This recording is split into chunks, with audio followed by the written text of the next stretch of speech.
बिस्मिल्लाहिर्रहमानिर्रहीम। अस्सलाम वालेकुम नाज़रीन, मैं आपका मेजबान रमजान जट। आप देख रहे हैं मेरा यूट्यूब चैनल। वीडियो में आगे बढ़ने से पहले आपसे दरख्वास्त कि अगर आपने अब तक मेरा चैनल सब्सक्राइब नहीं किया तो बराए मेहरबानी चैनल को सब्सक्राइब कर दें। मेजर आदर राजा का नाम आपने सुना होगा, सोशल मीडिया पे काफी एक्टिव है। मैंने आज तक इनके बारे में बात नहीं की क्योंकि मैं समझता नहीं था कि ये ऐसी शख्सियत है जिनके बारे में बात करनी चाहिए, लेकिन अब ये बाहर बैठ के चले पहले मैं आपको इनकी हिस्ट्री बता दूं थोड़ी सी। ये मेजर आदर राजा साहब ये है कौन? ये पाकिस्तानी फौज में रहे हैं और इन्होंने पाकिस्तानी फौज में तकरीबन 15 साल सर्व भी किया है। और जब इनका जो पोस्टिंग थी या ट्रांसफर एक शोर ज़दा इलाके में किया गया तो इन्होंने, यानी कि जहां पर थोड़े से हालात खराब थे, बदअमनी थी, या इस तरह कह लें कि तालिबान के इलाके में इनको ट्रांसफर किया गया, तो ये जनाब इतने दिलेर और बहादुर थे कि इन्होंने एक बहाना बनाया, बेवा माँ का बहाना बनाया, ज़हनी हालत मेरी ठीक नहीं है उसका बहाना बनाया, और तलाक याफ्ता बहन का बहाना बनाया और लिख के दिया, और कबल वक्त रिटायरमेंट ले ली। और रिटायरमेंट इन्होंने क्यों ली, ये पहले क्यों रिटायरमेंट ले ली, 15 साल इसमें क्यों गुजारे? क्योंकि फौज का एक असूल है कि आप 15 साल से पहले रिटायरमेंट नहीं ले सकते, या आप पहले रिटायरमेंट ले लेते हैं 15 साल से पहले तो फिर आपको जो मराहत होती है कि जो एक सरकारी अफसर को रिटायरमेंट के बाद दी जाती है वो आपको नहीं मिलती। वो चंद मराहत लेने के लिए जनाब ने फौज की नौकरी ना चाहते हुए की, क्योंकि फौज और वर्दी और हाथ में बंदूक ये दलेर लोगों का काम होता है, बहादुर लोगों का काम होता है कि जिन्होंने हिफाजत करनी होती है और दुश्मनों की आंखों में आंखें डालनी होती हैं। तो ये जो भाईजान थे ये जरा तखरीबी कार जिनका ज़हन ज्यादा था, और आप भी ये तखरीब कारी कर रहे हैं। कैसे कर रही है मैं आगे चल के आपको बताता हूं। पहले इनकी मासूफ की कहानी आप सुन लें। ये वहां पर बैठकर इन्होंने एक सोच बनाई कि यार मैं शोरज़दा इलाके में जाऊंगा, वहां पे हालात खराब है, मेरे गोली क्या मेरे कान से गुजर जाएगी, मेरे टांग पे लग जाएगी। इन्होंने बहाना बनाया और रिटायरमेंट ले ली। और जब ये फौज में भी थे तो ये हनी रशीद नाम का एक प्रॉपर्टी डीलर है जो लाहौर में इनके साथ काम करता था। प्रॉपर्टी का इनको बड़ा शौक था, प्रॉपर्टी डीलिंग का। तो प्रॉपर्टी डीलर में आपको पता है कि प्रॉपर्टी डीलिंग के लिए इन्वेस्टर्स का होना बड़ा जरूरी होता है, सरमायादारों का होना बड़ा जरूरी होता है। प्रॉपर्टी डीलर वही कामयाब होता है जिसके पास मजबूत सरमायादार हो, क्योंकि बड़ी पैमाने पर खरीदो फरोख्त होती है, करोड़ों के सौदे होते हैं, अरबों के सौदे होते हैं। तो चंद एक ऐसे बड़े बिजनेसमैन हाथ में होने चाहिए कि जिसको आप फोन करें और कहें कि जी है 1 अरब रुपया दें, ये सौदा यहां से उठाएं, महीने बाद ये 2 अरब का हो जाएगा, अपनी कमीशन हम ये हमारी इतनी कमीशन आप हमें कमीशन दे जाएगा, आप इसको इसमें 100 अरब बचेंगे। तो इन इन्वेस्टर को खुश करने के लिए ये आदम राजा और हनी रशीद उन इन्वेस्टर्स के शामें रंगीन करने के लिए बंदोबस्त किए करते थे। अब शामें रंगीन कैसे होती है शहरों में, आप समझ आए कि शराब भी होता था, शराब भी होता था, और मासूफ पता नहीं कहां से लड़कियां ढूंढ के इन्वेस्टर्स के लिए लाते थे और इन्वेस्टरों को खुश करते थे और बदले में अपनी कमीशन भी लेते थे।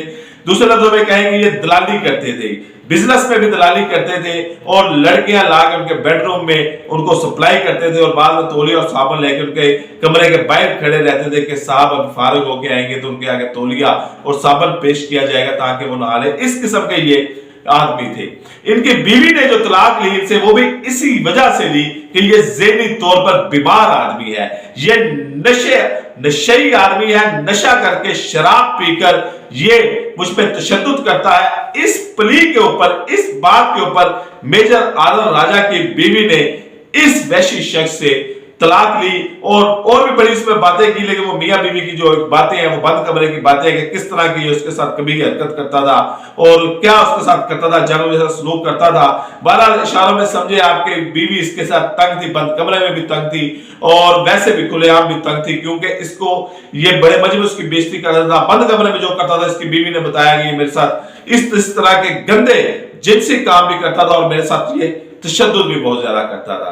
फिर एक दिन खबर आती है कि ये मेजर आदम राजा गायब हो गए हैं। फिर ये एकदम बरतानिया से नमूदार होते हैं और बरतानिया से नमूदार होकर ये वहां पर बैठकर प्रोपेगेंडा करते हैं पाकिस्तानी रियासत के खिलाफ, पाकिस्तानी अदारों के खिलाफ, पाकिस्तानियों के खिलाफ। और रा का पक्का एजेंट है, रा ने इसको पेड किया हुआ है। रा का चंद हजार का ये टकों का मुलाजम है जो वहां पर बैठकर पाकिस्तान के साथ नमक हरामी करता है। इसकी बीवी है सबीन कियानी। अब सबीन कियानी जो है ये गोल्ड डिगर के नाम से मशहूर थी वहां पर। और क्यों मशहूर गोल्ड डिगर क्यों थी कि इसका काम होता था अमीर लोगों को फंसाना, और मियां बीवी दोनों का एक ही नजरिया था पैसा पैसा पैसा।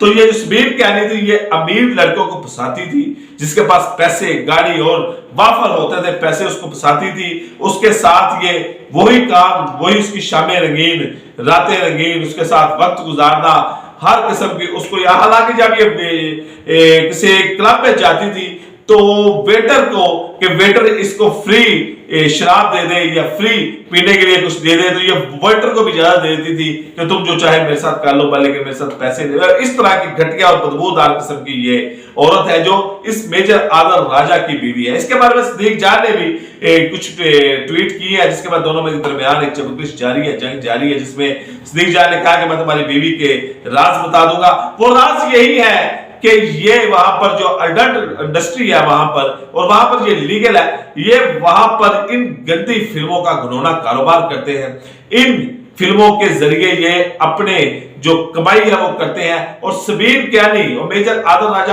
خود انٹروڈیوس کراتا ہے، بڑے بڑے جو انویسٹر ہوتے ہیں، بڑے بڑے جو سرمایہ دار ہوتے ہیں، پیسے والے لوگ ہوتے ہیں، وہ ان کو اپنے گھر لاتا ہے، سبیر کیانی سے ان کا تعارف کراتا ہے کہ یہ آپ کی بھابھی ہے، اور خود باہر دودھ نہیں لینے چلے جاتا ہے۔ اس کے بعد سبیر کیانی ہوتی ہے، وہ امیر لونڈا ہوتا ہے، اور وہاں پر خوشگوار بلکہ انتہائی گھٹیا قسم کے وہ لمحات ہوتے ہیں، اور سبیر کیانی اس شخص کے ساتھ جو گزارتی لمحات، اس کے پیسے کیش کرتی ہے۔